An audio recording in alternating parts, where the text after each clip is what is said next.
Hello and thank you for tuning in. This is Sly Media TV and I'm your host Lizzie, and this is your favorite show, Practical Religious Conversation. Chirongwa chatinokuigira ise Sly Media kuti timbotsanangurirwa kuti mu religious sector muri kumboitwa nezvei. Nhasi ndina prophet venguva vatanga takamirira kuti vambori kupi, but pane nyaya dzanga dzichiitika masekozi, saka toda kunzwisa kuti nyaya idzi prophet vari kuti kudii. Nhasi ndina prophet talent Madungwe kuno kuHatfield tichimbonzwa kuti vanga vari kupi, zvii zvaimboitika. Asi nyaya yatiri kuda kunyatsoti titaure ndezvane zvayo inyaya ya prophet vanozikanwa nembiri vaMakandiwa vakabuda recently vachitsanangura kuti ivo vari more gifted than God. Saka toda kunzwa kuna prophet vanoita face to face interaction naMwari kuti is it biblical what's going on muma circles a religious sector. Prophet nokuchingamza mchirongwa. Aiwa tinoti maita basa mawe yaisiri right. Prophet mama nenguva nongwangoti ko nai prophet vari kupi mamuri kupi prophet. I am always busy and ndifana kutowanika ndozvino ndova kutoita zvakara ndisipo ndosuzongouya ndakudeliver message chete, so handendiri busy but ndendiriko zvangu. Handendiri zvangu but ndendiri busy nebasa raMwari, ma prayers kuenda kudenga kuona Mwari, a lot of things zvakawandisa zvezvitika pandiri. A lot of things zviri kuitika futi masekozi mukati matukurarama prophet. Timunzwa vaMakandiwa vakubuda vachiti are more gifted than God. Atichaziva manje kuti vari kuedza kuti chii, mukatitsanangurire kuti biblically vari kuedza kuti chii sati kuzvinzwisisa. Alright, tichibata this issue toona kuti chekutanga nyika nokuzara kwayo. See, when God belongs to God, even the creatures zvisikwa zvese. In the first day God created everything. Mwari ndo create everything without anything chachiri. Manditi let there be earth, let there be munhu wacho akasikwa naMwari. So when a man claimed to be better than God, it means that he is now above God, which is wrong, which is not the rightful term to be used. Yes, he is a mighty man of God. Muna anoshandiswa naMwari tinobvuma. Chero neni I knew Prophet Makandiwa personal. Pakatanga kuparidza AFM, that was 2006 parufaro. Kufaro kwataiungana AFM, the whole AFM. Tisakatanga kuva masupporters avo. Even tazombowa hosta tichiri yainzi Budiro Central AFM yema youth. Vachiraisa vari in the youth team anditika ye AFM tisima youth acho vari Marare vari paHebron pachitungwizana anditi. So I respect that man. He's a man of God anditika munhu waMwari, but sometimes sometimes let us go to the Bible in the book of Daniel chapter 4. We see kuti the Daniel book of chapter 4 inotaura kuti Nebuchadnezzar nezuva raakati Babylon I built with my mighty power and the majesty yangu anditika. Asati apedza ipapo anonzi akabva aitwa driven away ndokubva aenda because it was pride anditika. Even another verse inoti Zerubbabel is not by might nor by power but by the spirit of the Lord. Aivaka church vanhu vaionoka vachivaka the church, but a prophet ari achiti it's not by might nor by power but by the spirit of the Lord. Mweya ndo waivaka zvokuti iwe wavaka uri mweya uri inside you hausi wavaka, because mweya uri within Zerubbabel ndo waivaka the church, not vanga vaivaka vaionekwa kunze the outside appearance. Inside appearance ndo inonzi ndo yaita ndidika. Saka ma gifts they belongs to God ndidika. Saka kana achibva kuna Mwari you cannot compare yourself to the person ari kukupa. Azviti. Yes, Prophet Makandiwa can compare himself neni Prophet Madungwe. I'm better than Prophet Madungwe apana chakaipa ndidika. I'm better than this. Zvinonzwisisika ndidika, but not to the creator or to the maker. Chero vanhu vakada kuzoti aiwa ye paizama kutunzi a prophet is vaizama kuti Mwari havana magifts avamashandisi saka we are better than us, but you cannot compare yourself. Azvito it's incomparable andidika. You cannot compare yourself with God andidika. Let us go to the book of Job andidika. Job aita zvakaita Mwari vakauya vakatanga kubvunza zvakawandisa kuti waivepi pandakaisa foundation earth, waivepi pandakaisa zvakati. Unoziva here kuti even the ostrich mazai acho anochengeta ndeyana andidika. God was not happy nezvazvaitwa naJob andidika. So Nebuchadnezzar, God was not happy because akaita pride akati ndinda kavaka Babylon, but haasi akavaka. Yes, iye akaona achivaka Babylon achita ndida achisa mahips, because Babylon was a very beautiful city like New York kana kuti London andidika. But the moment yakangoti this Babylon I built with that andidika, the judgment was passed. Korati Mwari chinhu chawapiwa naMwari, it's not yours andidika. Prophet Makandiwa does not have anything andidika. Zvese belongs to God. My gifts, even chero nene zvandina zvona hapana chedu andidika. Saka we cannot compare. That's why mchona ku Old Testament kwanzi bring 10% andidika. Mwari ndo vanokupa upenyu wokupa kuti chishanda andidika. Then Mwari vaingoti kunonzi ndiedze muone kuti handimazarure masuo ekudenga nditika saka zvaingoreva kuti 10% Mwari vanachida ngokutesa kuti unokwanisa kundipa bheke zvandakupa nditika zvakafanana mwana opiwa nababa nditika kana kuti masweets kana something nditika ava kutoti I'm richer than the father because ndindakabata masweets then Mwari kana kuti baba vacho havana masweets saka ini I'm better than ayo kana zvakada. We cannot compare ourselves to God. We can compare varume pane mwe song yacharamba inonzi kana tashaya zvekuita nditika ngatite zvidi zvimwe but kwete zvokuzoti tingatuka Mwari kuti sekwapisisa sekwazotonoresa nditika varume Mwari ngarege kubatwa musatamba nezvimwe nditika we cannot be above God. Chero inini the evil army commander andibvumi anditombofi nditika even Jesus Christ himself nditika on earth nditika he was God on earth angari mwana komana nditika but aigara achiti Mwari vari kumusoro kudenga aigara achiti my father ana kana kumbozvikombeya pakazvikombeya akati greater than Solomon is here akazvikombeya nevamwe vanhu vakasikwa naMwari not greater than God akati greater than Solomon greater than Jonah is here anditika so zvinobvumisa kuti greater than prophet ningi anditika even kana vakati I'm more gifted than kudarika prophet Makandiwa kana kuti kudarika TB Joshua the late anditika hapana chakamboipa nditika saka zvavakaita inonzi pride nditika inonzi pride nditika kuti ise yakaitwa na Nebukadnezar kuti akati Babylon ndakavaka chinhu chese chaitwa panyika ndiMwari nditika vakavaka chechi vakanzi hamusimi muri kuvaka the spirit iri among you ndo iri kuvaka not mimi Nebukadnezar ndiye akavaka Babylon ndika but ari kunzi hausi wakaivaka because ndini takaivaka because earth and everything zviri panyika belongs to God. Even prophet Makandiwa even prophet Madungwe belongs to God. Even vanhu munhu wese it's not prophet Makandiwa who is vari kuita pride munhu wese chero nemi zvezvi mune pride nditika handi muri waipapa patife chende mune kuti ndenyu haisi yenyu nditika because ndezvaMwari amuna muri munongoti waitwa sakiateka nditika kiateka hazviroti ukanzi kiateka ukanzi dzipakati hazviri zvadzakwa nditika saka munhu wese is doing pride nditika munhu unonzi achiti uyu munhu wangu achirwa mukadzi wake akuna chinhu chakadaro mukadzi wako ukamuroora nditika ipatina hazvire kuti ava wako wakumuona zoti wada kumuchinja kuti da tuite zvakadi achinyatsova zvauri kuda inotori pride kuti hakuna munhu wemunhu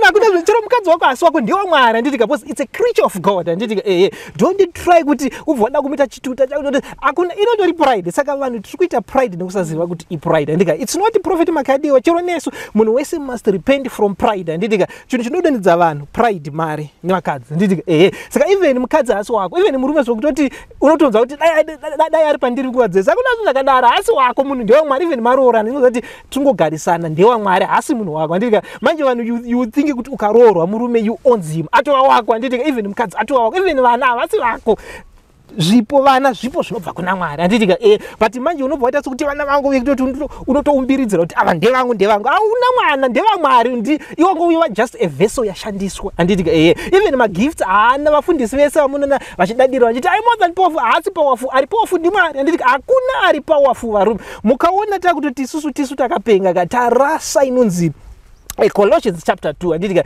panonzi mukaona munhu akupadza zvema angels tereka anditika arasa connection with Christ anditika mukaona munhu akuti zvakati akuzikomera akurasa connection anditika ada kurumza kudzorwa muri kuti aiwa varume hazvizvo zvatinoita but I respect prophet Makandiwa is a man of God munhu anoshandiswa naMwari anditika but inonzi pride chete hazvibvumidzwi naMwari whether zvaitwa by a big prophet or what even David anditika varanda hazviri kuti munhu akaita pride asisi munhu waMwari please anditika yes vekwasatani vanoitawo pride anditika even vekwamwari vanoitawo pride anditika satani akaita pride kudenga akadzingirwa izvozvo anditika saka hazvire kuti pride munhu atonzi aiwa saka asi waMwari because pride yakaitwa nasatani saka ava wekingdom of darkness no I never said that anditika prophet Makandiwa is a true prophet of God last vakapinda even pamacharts prophet Madungwe ari panumber 1 vachiteerana naprofet Makandiwa prophet Java ndichitaura kuti zvinozoitwawo nezvimwe nemuranda waMwari anditika zvava zvake iye not kuti zvina Mwari anditika so we see kuti even David a great man of God anditika David of the Bible anditika anosvika pakatora mukadzi wemunhu anditika it was wrong whether zvakaitwa by a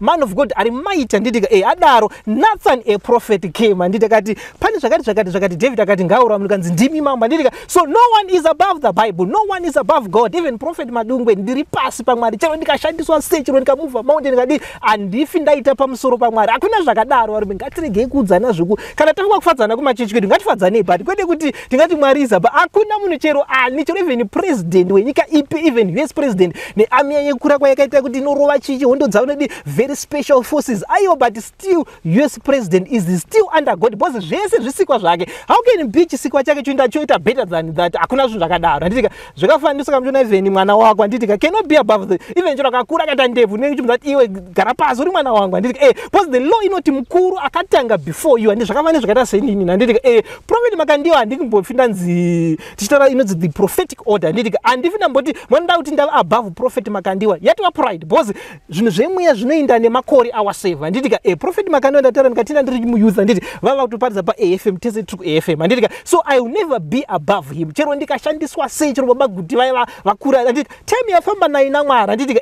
mukatarisa Moses naJethro handitika Moses anosvika aiona Mwari direct indinoona Mwari direct handitika but hazvinoti I will be above prophet Makandiwa hazvifi zvaita handitika Moses anonzi aiona Mwari but Mwari havana kumudza kuti shamwari kana uchiona vanhu handitika itawo kuti vamwe vanhu vanokubatsira kuti basa risawanda handitika Jethro father in law handitika ndo vakauya vakati mwanangu Yesu unoona Mwari but chimbogara pasi handitika izvo zvinofambiswa so tichitaura in terms of serving God handitika prophet Makandiwa is above me chero ndikashandiswa kuvadarika inini ndikazviti I am the heavenly army commander but handikwanisi kuvadarika by the law yekuti ivo vakanditangira handitika I cannot be above munhu akanditangira chero kaita anointing yakavadarika but still nechinzi uri pasi handitika watibo kana zvichidaro paspiritual order what more about God handitika saka hakuna munhu ari pamusoro paMwari whether ndiani. Saka David akatsiurwa naNathan akanzi no mambo zvamakaita hazvisizo makatora mukadzi womunhu ndo basa redu maprofita ndosaka tiripo isusu prophet Madungwe handitika tikuzati aiwa hakuna zvinhu zvakadaro ari kana zvatodai munhu waMwari apa akanganisa apa ana kuti zvese zvimwe vanoita zviright ende vari kuendesa vanhu kudenga vari kuparidza munhu anoparidza zvakasimba nditototera masemonzi avakawandisa is powerful preacher handitika but paninyete kuti aiwa hakuna zvakadaro ari chimbomirai handitika hakuna I cannot save God wekuti anodarikwa nemunhu wenyama hakuna zvakadaro handitika I cannot save even vanhu vese vari kunamata handitika voseva Mwari wekuti ari kudarikwa nemunhu wakasika hakuna zvinhu zvakadaro handitika ari pasi so pride chete saka munhu wese ari kuita pride let us repent the whole nation the whole world handitika because God is not happy paitika nyaya iyi I met God ndikabvunzawo zvandikutaura ndo zvandakaudzwa ndichivhurwa mabhuku the books were opened in heaven handitika tikaudzwa zvese zvandikadzidziswa kuti aiwa hakuna zvakadaro hakuna ari above me even God mentioned that but anoti asi munhu waMwari is a man of God anoshandiswa naMwari zvakanyanyisa but munhu waMwari pani pamwe panombobudo zvaanoziitawo zvake handitika sezvakaita Balaam a prophet Jesu achizonotsiura kuna Revelation kunonzi Balaam wakada mari zvausina kutumwa naMwari zvasemuchinoni aida kunokesa vana veIsraeri Mwari vakazota kuti dhongi ritaura handitika that was his personal interest handitika maybe kuda kuti vambofamba muchiraundi yekuti vambotenderera pasocial media because vafundisi futi tinombozviita kuti vambofunga kuti vambotenderera pasocial media unotsvaka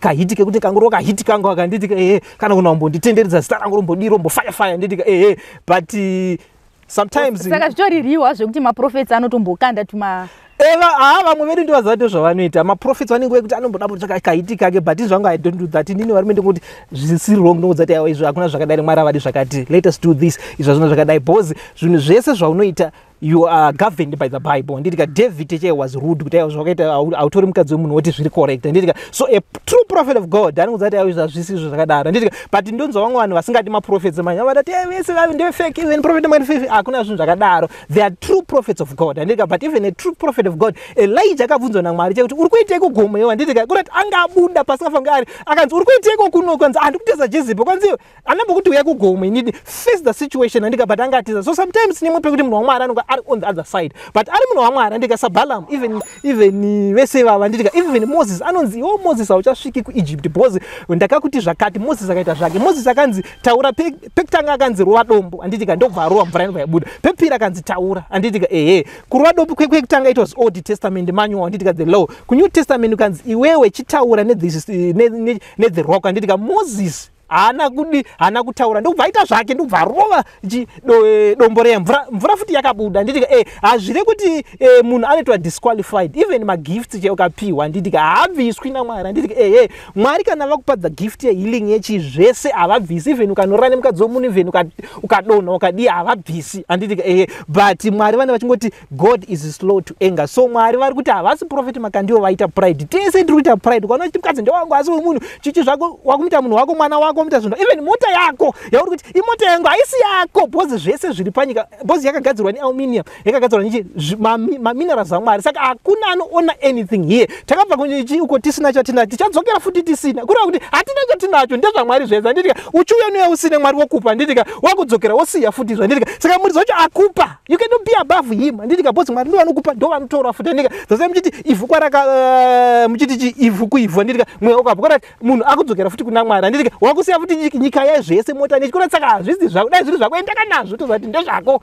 kana magifts acho kana wafoza ati magifts acho kana ati ndako kana ati you can regulate them kuti ngacherwa piwa Mwari vanongopa magifts munhu wese but kana wapiwa naMwari hazviri kuti above magifts ndeyaMwari belongs to God everything magifts even upenyu hwatinorarama anditika mhepo yatinorarama ndeyaMwari tinofema but hazviri kuti zvavana kuti doctor akakurapa oti ndindakupa upenyu hasi yakupa upenyu anditika kana Mwari vasoda kuti urarama anditika unongofa even doctor achikurapa anditi anopa upenyu ndiMwari not a doctor anditika even kuchipatara vanoti we heal doctor treats anditika ivanoti we treat but chamene zvavanoshandisa chimwe chitemo chacho chanoti isusu tinorapa but anoporesa ndiMwari anditika we treat and God heals anditika isusu tinongokutreat anoporesa ndiMwari they know kuti aiwa isusu hatisi tinoporesa ndiMwari anditika mufundisi akaporesa hasi yaporesa musanyanya kutenda mufundisi kuti akapenga tendai Mwari kuti akapenga bhozi ndiyaporesa munhu iyeye saka profeti mutaurire kuti iko zvino Mwari pasituation iyi havasi kutora kana anything from prophet Makandiwa as a result yekuti punishment yavari kuvapa vari kuvasiya vaine healing yavo vaine zvese vari kuvasiya vakakuudza here kuti ndichaita punishment ndichidai so hatinedi kuzotaura zvakawanda about that story but the message ndakangonzi udza vanhu vari panyika kuti pride is now too much it's now iri kufamba pride not munhu wese anditika munhu wese ari kufamba anditika mukatarisa Jesu chaingoti kuna baba ari kudenga anditika he was very humble Jesu anditika that's why muchona ainzi the sheep anditika achinzi the sheep chichi anditika kana chinyorwa muBhayibheri kuti kunzi gwayana tarisai gwayana vaingora the characteristics he was very humble Jesus was very humble munhu wese ngave humble whether une chichi yakakura sei una nichi but judgment zvedu hatina kutaura but Mwari havabvisi zvunhu anditika so ndataura kuti David atora mukadzi womunhu haana kunzi wakuitwa dismissed to be the king anditika akaramba ari a king anditika even zvaita se akaramba ari king akatokumbira pamberi paMwari akatozopiwa akatozonzi wakaregere kundikumbira ndakakupa mukadzi wemunhu yesi zviri wrong but akanzi dai ukandikumbira ndaikupa David wakaregere kundikumbira anditika ndiMwari vakutaura nemuranda wauti wakaregere kundikumbira anditika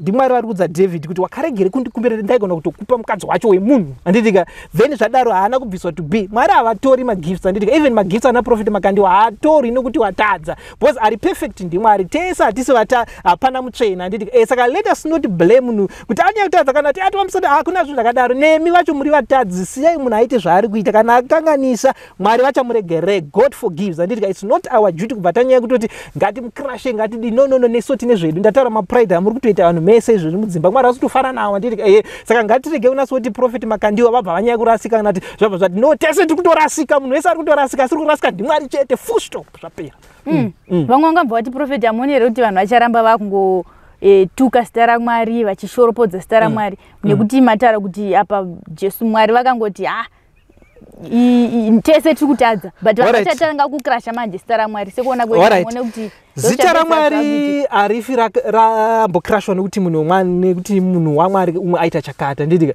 nhasi mukanoona ndine mukadzi womunhu inini nditika kana mamuchinamata inini yes ndo pamunotuka zita raMwari but kama chikozati isusu tonamata Mwari mamuri vanhu vanonamata Mwari you are not bothered by zvaitwa nemunhu wenyama nditika because ndosaka muchiona muchitinda kuchecha hatinamati munhu tinonamata Mwari nditika so that mukamubata nemukadzi womunhu sezvakaita David nditika munozosara muchimuti but Mwari God is slow to anger nditika Mwari vakadaita hasha dzakoti pangotadza munhu kachero tese pano hapana anorarama nditika mukata 7 mumwe munhu wacho ari kutoti prophet anotora nemukadzi womunhu small house so who is better than the person angotaura ake statement rake nemunhu atotorera mukadzi womunhu kuti Mwari kuchema nditika saka please nditika nevanhu vakadzi vanhu futi muri kuita pride kutorera umwe kuchisiya wako enda unodzosera mukadzi womunhu iye nditika munhu wese ngaatendeuke pane zvaari kuita zvisiri izvo full stop noti kuti modangoti munhu wani muZimbabwe yechiti ataura statement emobva mati nai tese tiri vatadzi ngatitendeuke vanhu veZimbabwe maAmericans maBritons tese nditika noti munhu wani munhu wese even Jesu anoti let us pray every day kuti tiregerere pane zvivi zvedu zvatinoita our daily sin. Handika munhu wese anotadza every day tichikumbira regerero saka tikafanana tese pamberi paMwari before God. Handika ende ku New Testament akubvumidzi ku Old Testament wenzi munhu akatadza muse stone to death. Handika but Jesu pana John chapter 4 anoziva kuti aiwazve kana pana asina kutadza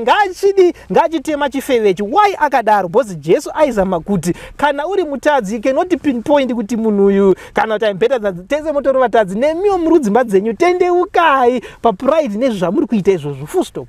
Prophet pana anonzi Maria uyu wandiri kuona pa Facebook akutotaura kuti hanzi prophet asi pane zvamapiwa na prophet Makandiwa matauro amuri kuita you are in support of him. I am not in support of. Inini I just speak what God likes. Handika Nathan akasvika akataura nyaya. Handika isusu kana tichitaura nyaya. Handika I'm not biased. Vanhu vanovenga prophet Makandiwa vanobva vanoti saka asi munhu waMwari. Handika bozi kuvenga prophet Makandiwa. Handiti ina munhu anovenga nokutaura I am not in support. Ndataura ndikati prophet Makandiwa ndavaziva before 2010 tichiri ku AFM. Handika pakazongobuda ikoko I never met him one on one, even ndava a prophet even the Evelyn commander asati ambomita. Handika asati atombovaona kana zvakana even phone kana chi. Handika indutaura without bias. Handika Jesu pakauya akati kana pane asina kutadza ngateme chifevechi. Handika zvirongora kuti kana uri mutsvena. Handika usina chawakamboita ndiwo unobvumidza kusitona muchifeve. Handika hazvaita kuti Jesu ari kusapota chifeve. Handika but ari kuti aiwa it's wrong kuti iwe uri nemukadzi womunhu wakatomubata paside. Handika then kuti utamubata achihura saka ndiye anodeserva kufa ko iwe une zvavari kuita. Handika ndozva Christ was not supporting ufeva. Handika but ari kuti aiwa it's unfair. Handika it's unfair to you guys. A prophet akaita zvaita kuti musatanist ko ipo anotora mukadzi womunhu wakambodzi musatanist nani. Handika tese tiri vatadzi. Yes ndataura ndikati izvi zvakaitika it's pride full stop. Handika ngatindeketese pa pride saka ndina munhu wandirimbosupporta inini. Handika ndaende kusupporta ngoti hayi mazvina basa sei zvakadaro munaite zvanoda. Handika but ndataura ndikati apa nofambiswa zvakanaka chete I pride. Nebuchadnezzar chapter 4 Daniel chapter 4. Handika the moment unotenga kuti zvawakaita even uri wakaita mukadzi ndokanobhadhara ukati ndewako kuti munhu wangu maiwe yati va pride mama kutonetsana nemusharuka ari kudenga kuti uri kuti munhu ndewako wakarege kana uchida kusika munhu wako sika unyatsogadzira wega pasina kuti anozvarwa namai vake ndipo unoti munhu wako. Handika kwete kuti asikwa namai vake mudumbu ramai vake chipo aiwa asi wako ndewaMwari. Handiti hauoni munhu pano. Handika zvasati namusi waanofa mukadzi wako anodzosera kumba kwavonzi ndiwanotara guva rapo anoziva kuti hasi munhu wako wakaregere kunotara guva kana ari wako. Handika kuti aiwa mukadzi wangu ndotara guva ungatitarewe hasi wako vanozati hasi wako saka vanozoti kuti aiwa iwe tadzosa mwana wenyu. Handiti tikambogarisana but iko zvino afa tamudzosa ndio vanozotara guva bose hasi wako kana ari wako ita zvauri kuita even mwana wako unotaura kuti mwana wangu ndinogona kutara guva. Handika alright kana ari wako mupe makore aunoda zvino apanditi yeza. Handika Mwari wakati nhasi afa unongobudisa zvimusodzi zoti handika hauna chanokwanisa kana kumutsa bose hasi wako ndewaMwari. Prophet ndafara ndakuona ipa ndasvika pa masvondo mashoma apfuura vanhu vaingoti prophet vafa. Prophet titsanangure mamafa spiritually here mamafa seiko ndiri kukuona muri panapa chii chanyatsoitika. Alright vavengi vakazara vane vachishuvira kuti prophet Madungwe vafe zvazvo. Handika zvakabuda zvikatenderera ndikabatwa nevanhu ndikafonera vanhu vachida kutonzwa ndiri kudera foni yangu ndini ndiriko handinambofaina akanambopa spiri kana chii hapana akanamborwara kana kudii. Handika but chakaitika ndechekuti I am not the owner of this surname kuti Madungwe yakakurisa isusu tobva kushurugwa. Handika kushurugwa tine maline edu anonzwa naMadungwe even vekushurugwa vamwe handitovazivi because takawandisa mushurugwi macho imomo. Handika tine maline edu ekutoti ndonzi nzvimbo ndeko Madungwe ndeko. Handika mushurugwi macho ndokatobva handiti ndovandoziva vamwe handitovazive ikoko. Tine vamwe vari kumasvingwa handika vekwaMadungwe futa. Handika mbozi iseni yakabva kure. Handika tine vamwe vari kuchivi futi Madungwe. Handika but unfortunately takawandisa zoti hatizivani nevamwe. Handika saka pane recent akangofa anoshandisa the surname Madungwe but asi wekushurugwi kwedu because handitomuziva. Handika maybe ndokuchivi side maybe kana kuti kumasvingwa. Handika hatitozivani takawandisa ndokwaMadungwe. Handika even mukabvunza mumastreet maunofamba unoziva kuti unonzi Madungwe but ingoti nini ndini chete ndiri more popular kuvanhu vanoshandisa zita roti Madungwe saka pane akazvisungirirawo hamene kupiwo handombomuziva kana funeral kana chandombomziva. Handika so vanhu uda kudesign manje. Handika vakuti ndini ndafa ndazvisungirira munopenga vanhu ndiriko ndiri mupenyu. Handika saka vanhu vakuti inini ndini ndafa manje ina handina kufa ndiriko. Hakuna nzvimbo isina guva vanhu vanofa umwe anozvisungirira even Judas akazvisungira achifamba naJesu zvakana basa rese izvozvo saka handijaji nokuti umwe munhu wekwaMadungwe aite ndojaji nemabasa according Jesu anoti muchatongwa nemabasa amunoita. Mwana wangu akahura inini hazvindirei kuti ini handisiri mufundisi. Handika ndinoramba ndiri mufundisi. Handika handijaji nemabasa emwana. Mukadzi wangu akabatwa neboyfriend ndini handiti kunzi aiwa prophet asi munhu waMwari sei vakaroora munhu akahura hazvinei neni izvozvo ndiye azviitira zvaanoda. Saka zvaitwa nemunhu handinei nazvo. Saka mungagara nemukadzi wenzi abatwa neboyfriend. Muchiti ameno ingotaura yenyu mungagara here. Right, zvazvinoita ndezvokuti toona kuti kuNew Testament Jesu anoti munhu akabatwa nechivi chokuti upombwe ndo panobvumidzwa kuenda. Handitika. Nechimwe chokuti umwe akati ndoda kusiya marriage anobvumidzwa kuenda. Handitika. But why Jesu akati chipo cheupombwe? Kuroya mukadzi arambiwa. Handitika. But ichi munhu anobvumidzwa kuti aende kumba kwawo. But iwe kana uchida kumuita forgive what mukadzi unoda muregera nomutomisa deliverance. You're fine. It's your decision. Handitika. Ukada bwanzi chero ukada kuti umurambe. Vakadzi vese vari kuhurawo mazuva vazhinji. Handiti newacho uri kuhurawo kuti saka zvakakufanana 69 ngupindurikudza zvaungoda iwewe. Even pane vanhu vaitonorora chifeve kunziwe enda unorora chifeve. There is a prophet in the Bible kanzi enda unorora chifeve. Handiti saka hazvina mabasa bozi zvakangofanana. Mukadzi Aza chifeve uzachi mukadzi ndizvakangofanana. Handiti even ukarara nechifeve ukarara nemukadzi wako ari mumba zvakakufanana hapana difference. Handiti fanda ifanda whether yabiwa waita yekupiwa haichiji test fanda ifanda. Handiti vakadzi full stop. Handiti saka it's up to you kuti chicha uri kuda. Uri kuda kumuregerera ugara naye kana uchida zvina haisi mhosva futi pamberi paMwari. Handiti kuti mukadzi aura womuregera ugara naye hauna kupusa uri kumuda kana uchimuda zvine basa rei. Handiti vari kuona izvezvi vakamisa dzimba mukadzi ahura. Handitika omuregera otogara uchiziva mukadzi kwaya. Handitika hazvangana basa futi izvozvi. Handitika chikuru kurarama chikuru ndechekuti urufadza Mwari full stop. Zvokuti umwe ahura umwe azodi hazvangana basa rese zvimanya zviissues zvapet issues. Okay, Prophet pamakaenda kudenga mukadzoka apa. Tinoziva kuti pese pamunoenda kudenga nekudzoka munodzoka mane automatic heavenly entry manyowani. Pamakaenda this time apa pakawedzerwa here pakabviswa here zvakafamba sei? Right, automatic aripo but aka explain further. Handitika takataura rinonzigara nditi automatic heavenly entry tine former classes. Handitika pane advanced, pane symbolic, pane super, pane mamillionaires. Handitika saka tona kuti Mwari vakazotsanangura handiti kuti zvinoshanda sei. Handitika Bible rinoti vanhu vachatungwa nemabasa avakaita pa last day. Handitika mabasa kuroti wakatora mukadzi wemunhu zviri kunotonga kuti wakatora mukadzi wemunhu wakati zvakati. Saka pakanzi chiunzai mota dzenyu dzimba nemastand. Handitika kana nemari inoita 3,000 or 5,000. Handitika unopiwa automatic heavenly entry. Handitika saka Mwari vakati this is how it works. Handitika ukapa mota yako kuchecha. Handitika pachaifambisa chita basa raMwari chita mainterview chita zviri chimuparidzira. Handitika mabasa ari kuitwa counted on your mapoints ako ari kuwedzera. Handitika the more iri kushanda mota iyoyo. Handitika mabasa even wewe uchitora mukadzi wemunhu uri kuita zvauri kuita uri pride kako. Handitika pajudgment zvanobusa kuti right mota yako yakashinda kana 10 years muchecha. Handitika mabasa ari kuitwa kunzi mabasa awakaita iwewe. Chero ndiri kushandisa mota yacho kana chechi kushandisa ichitakura vanhu vepresident worship kana iri imba.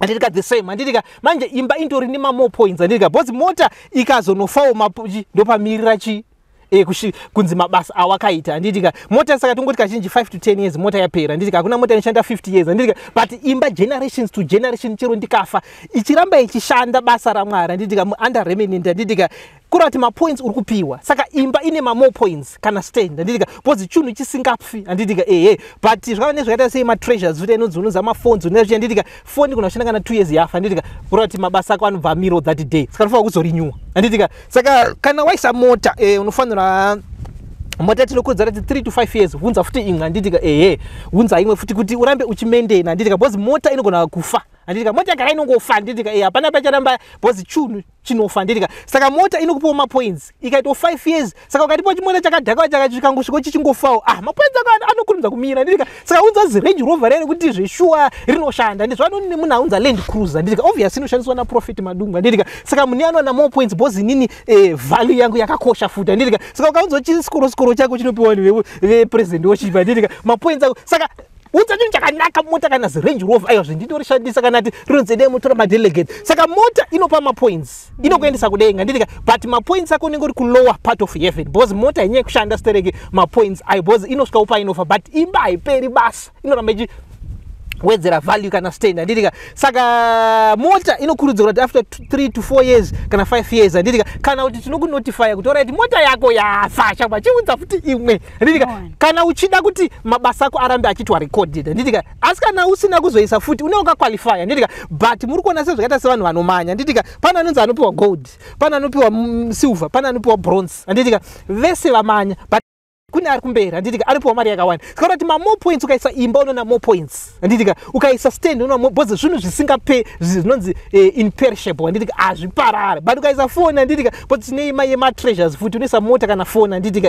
nemaproperties nechi zvinhu zvaunobhenga pano panyika wazofa zvinonotransfer zvinda kuheaven handitika panonzi chagadzira dzimba dzogara najesu handitika saka kureva kuti mota vanhu une waqualify ukaisa yokutanga but disadvantage iripo ndeyekuti painonoperawo mota mabasa ako anobva amira bhozi mota yepari unoti yafo yavasikorotsukura ichashanda nditika haisi mhosva yedu bhozi vanoti ukati pachimota chokuti chakatozvifirawo chokushanda kana 6 months haisi mhosva yedu yesu waqualify but unongorekora kure kwekuti zvava noti alright panonzi president vauya kuzotaura ndika pane vane vari padhuze handitika panonzi vamwe vane vari in the belly of abraham vamwe vane vari padhuze namwari handitika unozoenda kure zvekuti unoita kuonera kuti alright vari kuona vanhu vacho vari padhuze namwari handitika saka ndizvati kuti saka usafara uchiti areka ndingonorasira kuna profeti Madungwe chimota ichi nditi aiwa mapoints wako anongoita futi mashoma saka ndozvinhu zvataidiscussa kuti aiwa guys mota unzai that's why mutona yemamillionaires unoisa 3 handiti kakwana utsozova 3 maybe makore anenge afamba at least kubva pa5 years to 10 years unopiwa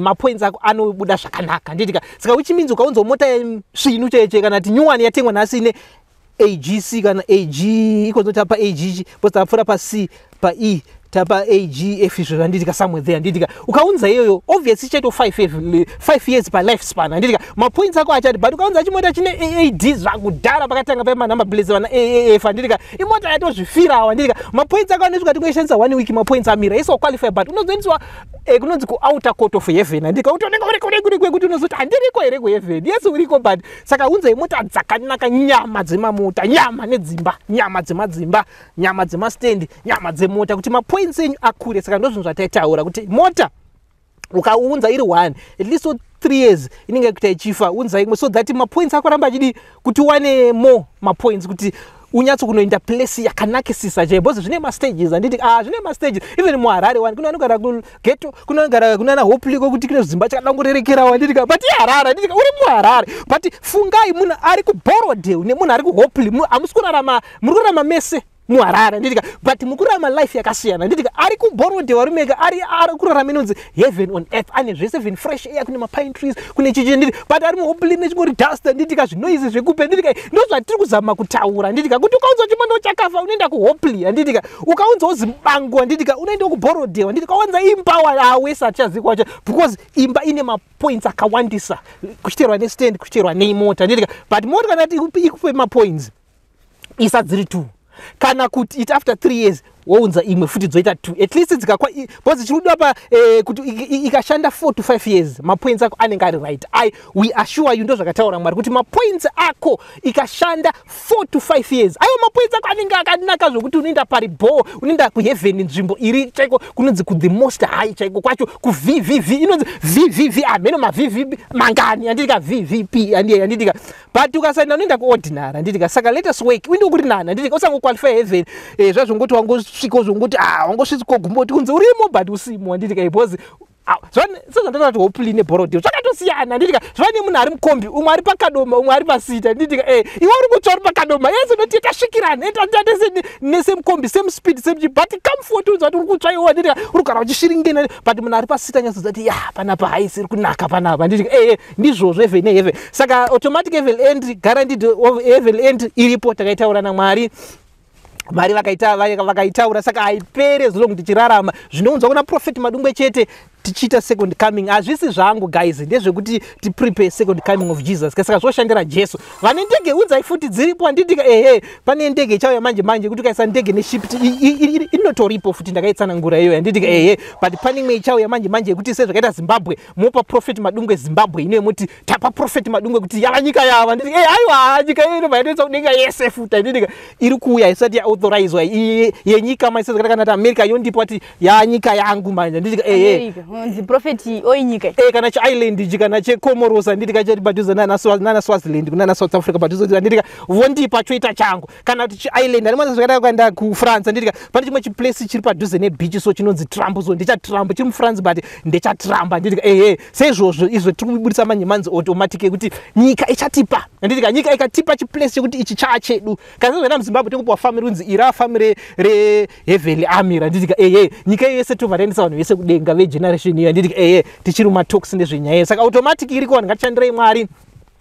So paunozonosvika pajudgment unojudge kuti alright paishanda mota yako paishanda imba yako nemabasa awakaita obvious kushandira Mwari kune mapoints anditika kunobva kwacover chi uko anditika zvako zvawaita because hakuna mutsvena sezvandataura anditika saka mese kuti muri qualify denga muchida zvemabasa hakuna muri qualify muchadaro kugoogle painternet kuti heaven anditika mukaramba program yaProfeti Madungwe aukuyaende kudenga because nemabasa chaiko ukaita samukadzi vakadzi vamazuva ano vashepeka mahips so anditika mabreast booster anditika mahips booster anditika zvidya zvavo zvakadai zvakaitwa semabroiler nditika obvious ukasangana nemunhu apanenge apfeka chibhamushoti chake obvious ukaona murume usaine mukadzi akadaro kasati yesiziso usinomawa nditika Mwari vakasika zviri nomawa nditika kuti kwangona mukadzi akashama unofanira kutoreacta nditika saka worarama sei vakadzi vacho mutauro vanenge kudai even nekuchechi chaikwa nditika tozopesana zoti isaiwo maeredha idi kumberi because tozoti hanya dzacho hadziperi unozotobuda mweya nditika saka tozoti saka munoqualify sei heaven because 2 minutes ongona mukadzi nezore mai vakabata navo chikwenya kwenya uchienda but uchita so charovera nditika saka muri qualify vakadzi waposta paWhatsApp pauya message anditika waposta yekuti Prophet Madungwe vakafa indiri mupenyu waita false witness saka kuna uri qualify heaven anditika ndosaka Jesu akauya but Jesu ari kuti already grace ndadzunza futi but still it's not enough anditika panoda kuita combination of grace and automatic heaven entry then you qualify heaven so munhu wese ande kudenga auya Madungwe achinisa vanhu kudenga ande kudenga varume toti nguva yekuenda kudenga yakwana noti zvegeneration yaisara saka automatic unzai mota dzenyu unzai dzimba dzenyu tishandire Mwari basa raMwari zvese zvinoshanda kubasa raMwari sezvakaitwa nana Moses aiti vanhu unzai chiti vake arika vanhu vachiuya vachiti sezvakaitwa even pana Acts vanhu vakanzi vaiuye nezvavangana vachitengesa vachiuya vachipapa imba yaMwari vachigara ipapo anditika ndo zviri kuitwa kuti toda kuvaka second coming of Jesus Christ is about to come anditika saka uyai nezvamunazvo sezvaitika pana Acts kuti vanhu vaiva vachiunganidza kunana Peter vachipa mastand vachitengesa vachiuya vachidiya anditika saka tungo the same process uyai zvakare even pakavakwa church pai vanhu vaiuya nezvinhu zvavo anditika church chivakwa yaSolomon yabuilda but sai tine church of Solomon yakapazika nditika yapazika pakauya vana Zakaria ndo vaivaka nana Zerubabel vandambotaura nditika pakaunzwa futi vamwe vakavaka nditika after 300 ndobva pazovakwa yaJesu nditika ye12 disciples na Paul nditika ndobva yadestroy the Roman Catholic nditika ndobva yeCatholic yazofo pakatenga na Methodist pachizoya maPentecost iko zvinotapa pa the prophetic movement nditika tabva pa prophetic tapa automatic heaven entry nditika guaranteed saka ndo zvakuinisa vanhu kudenga izvozvi tiri mu grace period mashoko enyopezira prophet tune vanhu iko zvinoti kuzoti vanhu vari kutaura nyaya dzaProfeti Makandiwa idzi munhu wese ari kuzviona izvezvi munhu wese ari kuzviona pa safe side ka imi manje mataura kuti hapana ari kuenda kudenga whether hauna kutaurawo zvakataura Profeti Makandiwa but still hausi kuenda kudenga takangofanana mashoko enyu mimi kuvanhu vari kuona izvezvi chirongwa ichi muda kuti kudii alright saka tange nevanhu vane mota kana une mota une imba une stand unongouya unoona prophet please aupi pasina prophet nditika vanouya pa church line redu ratogara chingotaura iroro musabirwa mota dzenyu musadini vanhu matsotsi bozi vari kutoti kuri kutengeswa matickets ekudenga ndinambotaura izvozvo anditika munocheka pa church line yedu even kana kuti prophet vafe kana kuti chokwadi munocheka pa church line yedu togara chikwera 076 231156 rikaindi dzokorodze kana nemota yako une imba yako ne stand yako uyaishande utange kupuwa mapoints ako ne pa church line yedu 076 231156 mashoko angu ekupedzisira ndekuti before mada kukriticize vamwe tange mambotarisa Jesu anoti usati watarisa zviri muziso reumwe tanga watarisa rako anditi iwe pari kudara haune here mukadzi wemunhu izvozvumba mako une shori nesmall house yako nemukadzi wemunhu une kana kuti uruto pane mwendakaona risende kuti munhu aidana nemukadzi wake ndobva arana mai vacho achitodana namai vacho anditika but unonzwa munhu yakadai choti maprofits amazuva ano maprofits munhu iyeye please shut your mouth anditika because newo esina anditika saka please hapana mutsvene ngatirege kuona sekuti umwe munhu anyaya kutadza sei kana ati Prophet Makandiwa is a man of God munhu anoshandiswa naMwari yes apa vanoita pride but vanogona vachito far much better than you muri kutova criticize futa nditi anogona kunge achitodiwa naMwari because munoona zvinoitika David was a friend of God vanhu vakaramba chiti akatora mukadzi wemunhu Mwari achiti no this is ndakatomuregerera is my friend anditi hamuzivi kama munhu naMwari anditi chero akadaro Nathan akangotaura ini ndangotaura ndikati apa cheti ipride anditika but Nathan adaro David vakataurirana munyaya dzavo naMwari anditika David akasara ava kutonzi is a friend of God so musadhisa maprophets vanhu vaMwari tiri vanhu vaMwari isusu kwete zvenyu zvoda kuti jairira vapfana vane vachingotendera mustreet vakadzikisa zvimabhuruku vatoti vasvanhu vaMwari dzikamai muri vana vadiki pazvinhu zvemweya hamuna chamunoziva mese chimbodzikamai ndosaka ndichionza mutaura kuti vana vadiki kataura zvinhu zvemweya chimbodzikamai even Paul anotaura kuti Peter ndiye akataura kati zvakupadzwa namukoma po handichazvinzwisisi handitika zvakuda kuti muchingomuteerera handitika vanhu vese zvana vanafunza akangotenga bhaibheri akutoriziva aurizivi yakunoti kudzidzise indakaenda kuheavenly school handitika uchanzomwe munhu pamba toti mamunzwa Prophet Madungwe arikuda kusaidhira Prophet Makandiwa ndisombosaidhira Prophet Makandiwa wakaenda kupi kuchikoro chako kuti ukwanise kujaja munhu akaita sei aukaenda ipi jaji nemunhu asinoenda wakaenda kana kuchibible school chepanyika enda naenda chibible school chepanyika ndakaenda yekuheaven toti by God direct one on one ndichipinda muchikoro cheheaven nemaangels ananakais tichidzidza bhaibheri zvakati veni papapa nyaya ikanetsa ndinoenda in heaven ndodzidziswa kuti aiwa pakadai zvikadai ndodzidziswa in heaven ndodzoka ndokupai the message noti zvako zvokuti unongoti uri pasi pechisowe chako kana pachechi chako wakaenda kuchibible school chenyu chekwenyu wakuti ndoziva bhaibheri kana kuti wangotransferwa bhaibheri nezvimasheti zviriko mazuva ano ndoriziva Madungwe ari wrong akutosaidhira akuna zvakadaro dzikama uri mwana mudika ndidika wakaitira kupi chikoro chako ndakaitira in heaven by God saka hauna zvaunondudza muri vana mese nyararai timbokuparidzirai Prophet maita basi aiwa inenge yatijekei kwandiri alright mainzwisisa ka well viewers mazvinzwira kubva kuna Prophet Madungwe tati isusu nyaya dzemweya idzi tanziya matuke egara pasi saka tatiregai tiende kune vezvemweya maambassador kana kuti maheavenly army commander kuti vambotitsanangurira kuti zvikutaurwa naProphet Makandiwa zvekuti ndivo vanoziva kudarika Mwari kudenga Mwari vari kumboti kudii tichizosangana zvakare muchirongwa chinotevera zita ndiElizabeth Nyagu. It's a goodbye for now.